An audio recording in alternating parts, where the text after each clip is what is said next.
বর্ধমান দুর্গাপুর আসনে প্রাক্তন ক্রিকেটার কীর্তি আজাদকে প্রার্থী করেছে রাজ্যের শাসক দল তৃণমূল কংগ্রেস।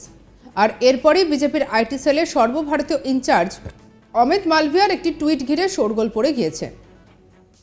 টুইটে অমিত মালভিয়া পোস্ট করেছেন যে কীর্তি আজাদের বাবা ভগবত ঝা আজাদ বিহারের মুখ্যমন্ত্রী থাকার সময় একটি বাঙালি হিন্দু মেয়েকে অপহরণ করেছিলেন।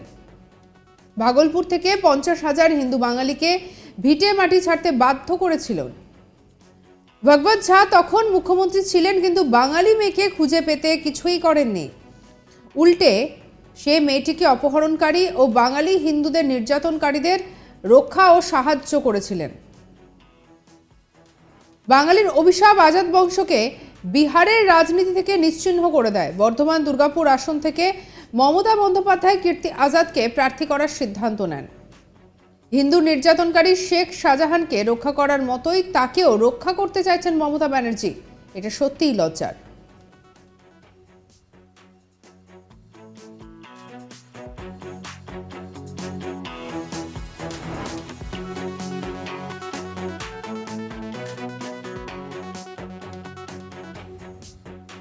এদিকে অমিত মালভিয়ার এই টুইট সম্পর্কে জানতে চাওয়া হলে কার্যত রেগে অগ্নিশর্মা হয়ে ওঠেন কীর্তি আজাদ। তিনি বলেন, মক্কার আদমি মিথ্যা কথা বলছে, এমন কোনো কিছুই হয়নি, কোনো এফআইআর, কোনো অভিযোগ নেই, আর এমন আলোচনা করছে, এতে লজ্জিত হওয়া উচিত। এত নিচে মানুষ নামতে পারে জানা ছিল না। তার বাবার বিরুদ্ধে সোশ্যাল মিডিয়ায় বিজেপি নেতা অমিত মালভিয়ার করা পোস্টের বিষয়কে সম্পূর্ণ মিথ্যে বলে উড়িয়ে দিলেন কীর্তি আজাদ। কি বলছেন কীর্তি আজাদ শুনবো। मक्कार आदमी झूठ बात बोल रहा है, ऐसा कोई बात नहीं, ना कोई एफआईआर, ना कंप्लेंट, ना कुछ। और जिस प्रकार की चर्चा कर रहा है उसको शर्म आनी चाहिए। इतना भी आदमी गिर सकता है ये मालूम नहीं था। मक्कार आदमी झूठ बात बोल रहा है, ऐसा कोई बात नहीं, ना कोई एफआईआर, ना कंप्लेंट, ना कुछ। और जिस प्रकार की चर्चा कर रहा है उसको शर्म आनी चाहिए। इतना भी आदमी गिर सकता है ये मालूम नहीं था।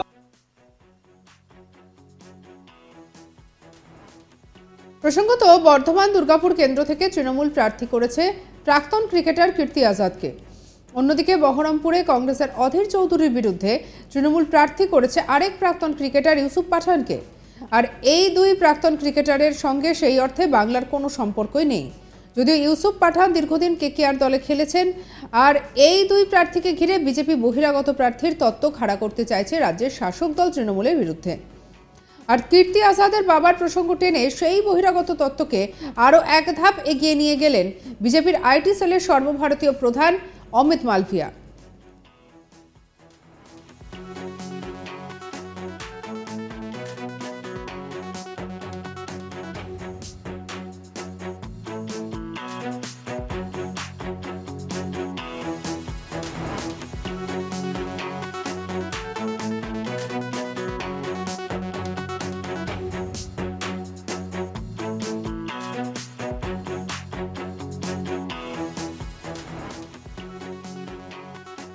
আর এদিকে এই নিয়ে আমাদের কালিক সুজাতা মেহরার কি রিপোর্ট দেখব।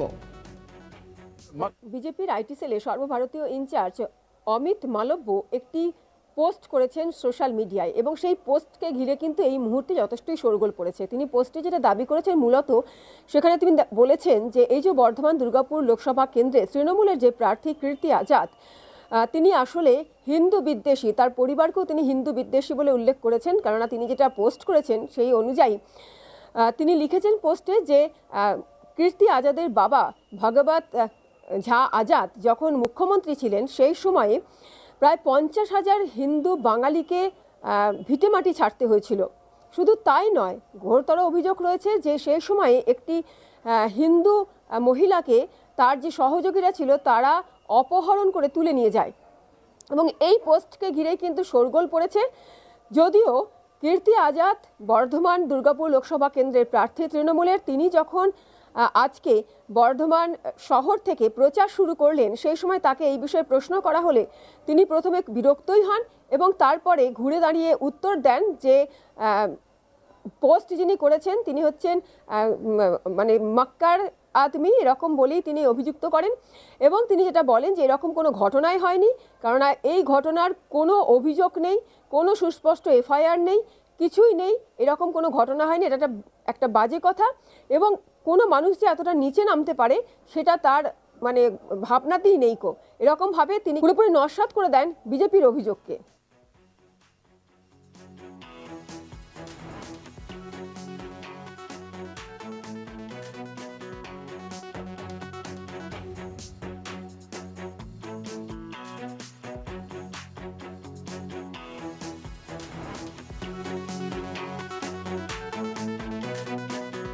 আর এদিকে সামনেই লোকসভা নির্বাচনের আগে বারবার এই প্রার্থী নিয়ে একাধিক প্রশ্ন উঠেছে।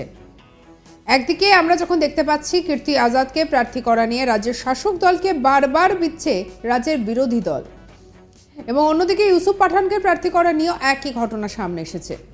বর্ধমান দুর্গাপুর আসনে প্রাক্তন ক্রিকেটার কীর্তি আজাদকে প্রার্থী করেছে রাজ্যের শাসক দল তৃণমূল।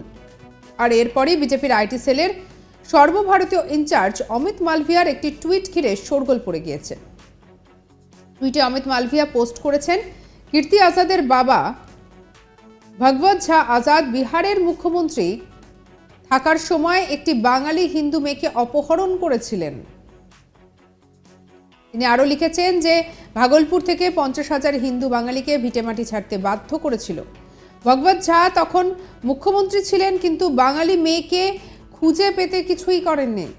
উল্টে সে মেয়েটিকে অপহরণকারী এবং বাঙালি হিন্দুদের নির্যাতনকারীদের রক্ষা ও সাহায্য করেছিল। বাঙালির অভিশাপ আজাদ বংশকে বিহারের রাজনীতি থেকে নিশ্চিহ্ন করে দেয়। বর্ধমান দুর্গাপুর আসন থেকে মমতা বন্দ্যোপাধ্যায় কীর্তি আজাদকে প্রার্থী করার সিদ্ধান্ত নেন। হিন্দু নির্যাতনকারী শেখ শাহজাহানকে রক্ষা করার মতো তাকেও রক্ষা করতে চাইছেন মমতা ব্যানার্জি। এটা সত্যিই লজ্জার।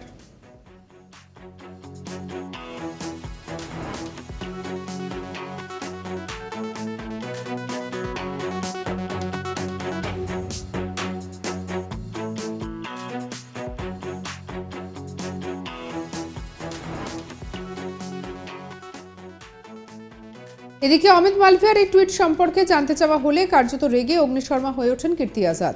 তিনি বলেন, মক্কার আদমি মিথ্যা কথা বলছে, এমন কোনো কিছুই হয়নি, কোনো এফআইআর, কোনো অভিযোগ নেই, আর এমন আলোচনা করছে, এতে লজ্জিত হওয়া উচিত।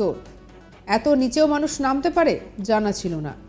তার বাবার বিরুদ্ধে সোশ্যাল মিডিয়ায় বিজেপি নেতা অমিত মালভিয়ার করা পোস্টের বিষয়কে সম্পূর্ণ মিথ্যে বলে উড়িয়ে দিলেন কীর্তি আজাদ। কি বলছেন শুনব। मक्कार आदमी झूठ बात बोल रहा है, ऐसा कोई बात नहीं, ना कोई एफआईआर, ना कंप्लेंट, ना कुछ। और जिस प्रकार की चर्चा कर रहा है उसको शर्म आनी चाहिए। इतना भी आदमी गिर सकता है ये मालूम नहीं था। मक्कार आदमी झूठ बात बोल रहा है, ऐसा कोई बात नहीं, ना कोई एफआईआर, ना कंप्लेंट, ना कुछ। और जिस সঙ্গে রাখুন আজ তাক বাংলাকে, সাবস্ক্রাইব করতে ভুলবেন না।